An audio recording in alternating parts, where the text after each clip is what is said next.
الحمدللہ وکفا وسلام علی عبادہ الذین اصطفیٰ اما بعد۔ معزز و مکرم سامعین کرام، السلام علیکم ورحمۃ اللہ وبرکاتہ۔ رمضان المبارک اپنی تمام رعنائیوں اور بہاروں کے ساتھ گزر چکا۔ آئیے پھر ہم ایک بار رمضان کا سبق تازہ کریں کہ ماہ رمضان سے ہمیں کیا سبق ملا، اس ماہ کے تقاضے کیا تھے اور ہماری زندگی میں ان کا کیا اثر ہونا چاہیے۔ آئیے ہم اپنا احتساب کریں اور اپنی عملی زندگی کو اس آئینے میں دیکھیں اور اسے سنوارنے کی کوشش کریں۔ معزز سامعین، ہمارا المیہ یہ ہے کہ رمضان المبارک میں جو عمل کیا جاتا ہے اس کی رفتار رمضان کے بعد بہت سست پڑ جاتی ہے۔ مسجدوں میں پرانے نمازیوں کی وہی ایک دو صف باقی رہ جاتی ہیں، حالانکہ رمضان اس لیے دیا گیا تھا تاکہ اس میں مسلمانوں کی ایمانی اور عملی کارروائی تیز ہو سکے اور مسلمان کی زندگی قرآنی تعلیمات کے سانچے میں اس طرح ڈھل جائے کہ ان کو دیکھ کر لوگ شریعت اسلامیہ کو سمجھ سکیں اور اس طرف آ سکیں۔ قرآن کریم میں اللہ تعالیٰ نے رمضان کے روزوں کو فرض کرنے کی حکمت تقوی کے ساتھ متصف ہونا بیان کیا ہے، یعنی انسان کا دل، سوچ، سمجھ، انداز اور اخلاق و کردار سب کچھ اس طرح بدل جائیں، رمضان کے بعد ایک نئی اور صالح زندگی کا بندہ حامل بن جائے اور زندگی میں ایک طرح کا انقلاب برپا ہو جائے۔ اگر وہ رمضان سے قبل سودی معاملات کا کاروبار کرتا تھا تو اب وہ توبہ کر لے اور اس کی طرف مڑ کر بھی نہ دیکھے۔ فرائض و نوافل میں کوتاہی کرتا تھا تو اب ایسا خوگر بن جائے کہ ان کے بغیر رات میں نیند نہ آئے اور نہ دن میں چین و سکون کا احساس ہو۔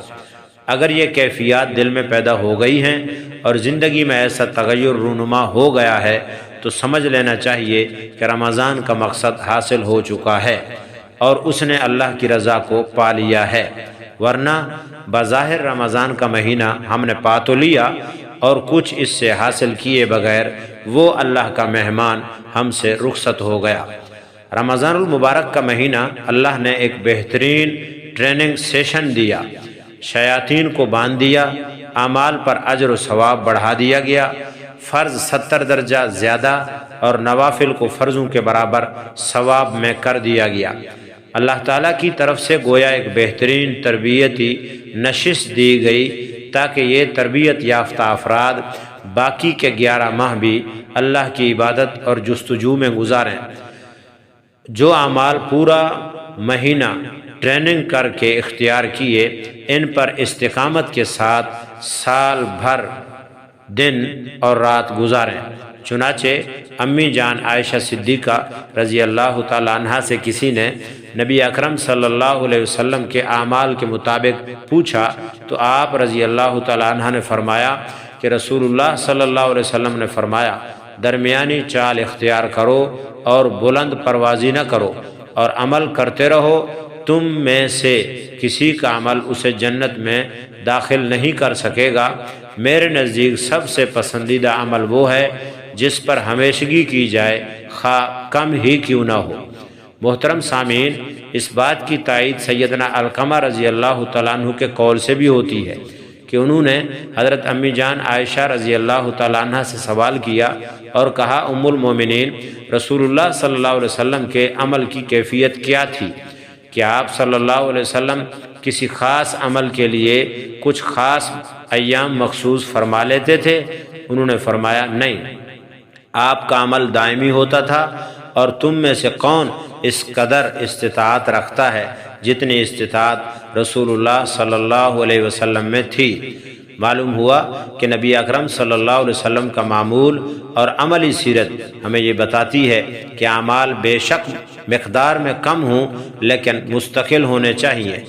اس ماہ مبارک کے اعمال کے نتیجے آج کتنے لوگ ہیں جو ڈھیروں اجر ثواب کما چکے اور جو زندگی بھر کے گناہوں کی معافی حاصل کر چکے اور سب سے بڑھ کر اپنی گردنوں کو جہنم کی آزاد سے آزاد کرا چکے۔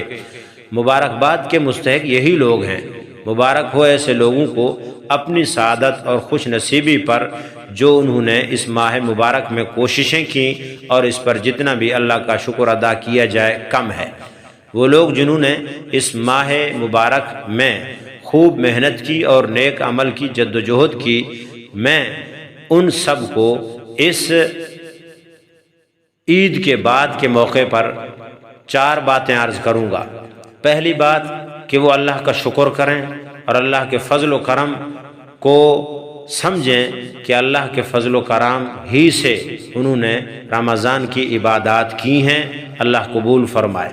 نمبر 2، استغفار کی کثرت کریں کہ اتنا عظیم رحمت والا اور برکتوں والا مہینہ تھا، اللہ نے مہمان کے طور پر ہمارے لیے اس کو بھیجا تھا۔ ہم میں اس رمضان کے تقدس اور احترام میں اور کما حقہ عبادات میں ہم سے کوتاہیاں ہوئی ہیں، اس پر استغفار کرنا لازمی ہے اور کرنا چاہیے۔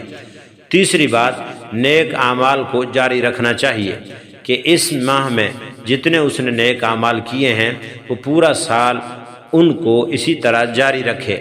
اور دوسری بات یہ ہے کہ وہ کوشش کرے کہ عقیدہ میں اپنا صحیح رکھے، اور تیسری بات یہ ہے کہ نبی علیہ الصلاۃ والسلام کی قدم بقدم سنت کی پیروی کرے اور نیت میں اخلاص پیدا کرے۔ اللہ تعالیٰ سے دعا ہے اللہ رب العزت ہمیں عمل کرنے کی توفیق عطا فرمائے، ہمارے رمضان کے کیے تمام تر عبادات اور تمام اہل اسلام کے عبادات اللہ رب العزت اپنے فضل و کرم سے قبول فرمائے۔ وآخر دعوانا ان الحمد للہ رب العالمین۔